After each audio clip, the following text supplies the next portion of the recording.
প্রিয় ভিউয়ার্স আসসালামু আলাইকুম। চলে আসলাম সরাসরি ভিডিওতে। তো আজকে দেখব গেমিং চেয়ার সেটআপ। তো প্রথমে আমরা চাকাগুলো সেট করে নিচ্ছি। আমাদের একেবারে নিচেই যে অংশ থাকে সেই অংশের চাকাগুলো সেটআপ করে নিলাম। এবার দেখব আমাদের বক্সের মধ্যে কি কি আছে। আমরা আনবক্সিং দেখাইনি যাতে ভিডিও বড় না হয়, তো আমরা দেখে নিলাম কি কি আছে। এরপরে আমরা ওই যে নিচের অংশটাই আপনার সেট আপ করে নিলাম, যেটা বড় অংশ যার উপরে ভর করে চেয়ারটা দাঁড়াই থাকবে আর কি, ওটাকে আমরা সেট আপ করে নিলাম। এরপরে যে হাত রাখার যে হ্যান্ডেল, এটা আমরা সেট আপ করে ফেললাম। সুন্দর করে টাইট করে দিচ্ছি।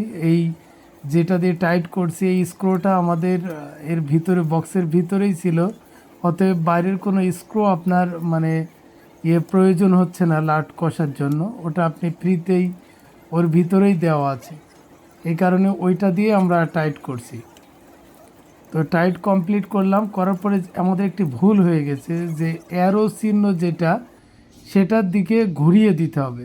দেখেন ওই দিকে যে সাদা অংশ আছে, এই দিকে যে সাদা অংশ আছে সেটা আমরা ঘুরিয়ে আবার পুনরায় সেট আপ করছিলাম, ওটা ভুল হয়ে গেছিলো। তো সেট আপ করে আমরা লাটটা টাইট দিয়ে দিচ্ছি যাতে একেবারে মানে বসতে কোনো ধরনের সমস্যা না হয়। তো এটা টাইট দেওয়ার পর দেখেন যার উপরে দাঁড়াবে চেয়ারটা, হুইল হবে, সেটাকে আমরা সেট আপ করে নিলাম এইভাবে। ঠিক এরপরে আমরা চেয়ারটা ওর উপরে বসাবো, কোনো লাট টাট নাই, জাস্ট আপনি বসাই দিলে ওখানে সেট হয়ে যাবে। তো আমরা বসাই দিলাম সুন্দরভাবে। বসাই দেওয়ার পরে এবার যে কাজটা আমাদের করতে হবে যে চেয়ারের যে মানে হেলান দেওয়ার যে অংশটা আছে সেটা আমরা মানে ওই দিকে বসেছি, এটা অপোজিট দিকে বসবে। দেখেন যেদিকে ছিদ্র আছে আর কি নাট টাইট দেওয়া মতন, ওই ছিদ্রে আবার আমরা আমাদের যেই লোহার যে অংশটা যেটা দিয়ে আর কি আমরা চেয়ারটাকে মানে হেলাতে এবং দোলাইতে পারবো, সেই জিনিসটা আমরা এখানে সুন্দর করে সেট হয় কিনা আগে দেখে নিলাম। তারপর দেখলাম সেট হয়ে যাচ্ছে। তো এবার আমরা লাট টাইট দিয়ে নেব। তো এটাকে আমরা লাইট টাইট দেওয়া শুরু করলাম। তো ভিডিওটি আমরা বড় হবে বিদায় এটাকে আমরা টেনে দিয়েছি যাতে খুব শর্ট টাইমেই কাজটা আমরা শেষ করতে পারি। ভিডিওটি বড় হয়ে গেলে আপনাদের দেখার ধৈর্য থাকবে না। তো এটা আমরা লাটটা সুন্দরভাবে টাইট দিয়ে নিলাম। এটা দিয়েই সুন্দরভাবে টাইট দেওয়া যায়, অন্য আপনার স্ক্রু আর প্রয়োজন হয় না, এটা দিয়ে আপনি সুন্দরভাবে টাইট দিতে পারবেন। অপোজিটও আমরা দেখে নিলাম যে কিভাবে সেটিং হয়। তো সেটিং যখন হয়ে যাচ্ছে তখন এইটারও আমরা লাটটা আপনার সুন্দরভাবে সেটিং করে লাট টাইট দিয়ে নিলাম। তো এই প্যাকেটের ভিতরে দুই ধরনের লাট থাকে, একটা একটু বড় আর একটা ছোট।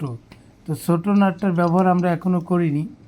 তো কিছুক্ষণের ভিতরেই এর যে ঢাকনা আছে, ঢাকনা দেওয়ার সময় আমরা ওই নাটগুলো ব্যবহার করব। তো দেখেন আমরা ভিডিওটি টেনে দিয়েছি যাতে দীর্ঘ না হয়। তো লাটগুলো আমরা সুন্দরভাবে টাইট দিয়ে নিলাম, কারণ এর উপরে ভর করেই আপনি হেলান দিবেন। তো এবার আমরা ওই যে এই যেটা হেলান দেওয়ার কাজ করে যে স্প্রিংটা, সেইটার একটা ঢাকনা আছে। তো এই ঢাকনাটা আমরা আগে দেখবো যে কোনটা সেট হয়। তো সুন্দরভাবে আমরা মিল করে এই সেট আপ করে দিলাম। যে অংশটা বড় আর কি, যেটা আপনি যেটাই ধরার জায়গা আছে, যেটা উপর নিচ করা যায়, ওই দিকে দিয়ে দিলাম নিচের পার্টটা। দিয়ে দেওয়ার পরে এখানে সেটিংটা হয় কিনা দেখে নিলাম। তো দেখলাম যে হ্যাঁ সেটিং হয়। তার অপোজিট অংশ যেহেতু সেট হয়ে গেছে, তো আমরা এইটার নাটগুলো আমরা টাইট দিয়ে নিলাম। তো আস্তে আস্তে আমরা এই যে ছোট নাটগুলোর ব্যবহার দেখব। এই নাটও প্যাকেটের ভিতরে সুন্দরভাবে আপনার ছিল। তো এই নাটটা আমরা এবার কষে ফেলব। তো এটা সুন্দরভাবে আমরা কষিয়ে দিলাম, নাটগুলো টাইট করে দিলাম আর কি, কষা বলে আমাদের আঞ্চলিক ভাষায়। তো এটাকে টাইট সুন্দরভাবে টাইট করে দিলাম।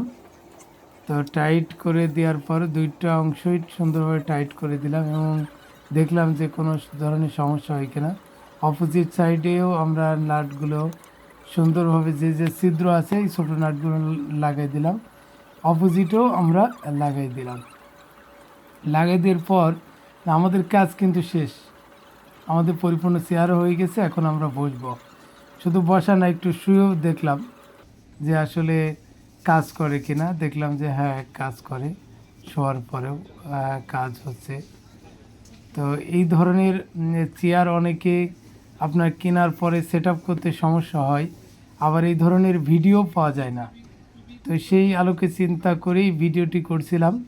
আশা করি আপনাদের মানে উপকার আসছে। আবার ওই চেয়ারের যে আপনার মানে রাখার অংশ, দুইটা অংশ, একটা মাথায় আর একটা ওই নিচে দেওয়া লাগে, তো এটাও আমরা সেট আপ করে নিলাম। তো আশা করি ভিডিওটি ভালো লাগার কথা, এবং আমার টেবিলে খুব সুন্দরভাবে সেট আপ হয়ে গেল এবং দারুণভাবে মেকআপ হয়ে গেল, সুন্দর লাগছিল। তো ভিডিওটি ভালো লাগলে অবশ্যই লাইক, শেয়ার এবং সাবস্ক্রাইব করে দিবেন। আজ এ পর্যন্তই, দেখা হচ্ছে আগামীতে নতুন কোনো টিপ নিয়ে।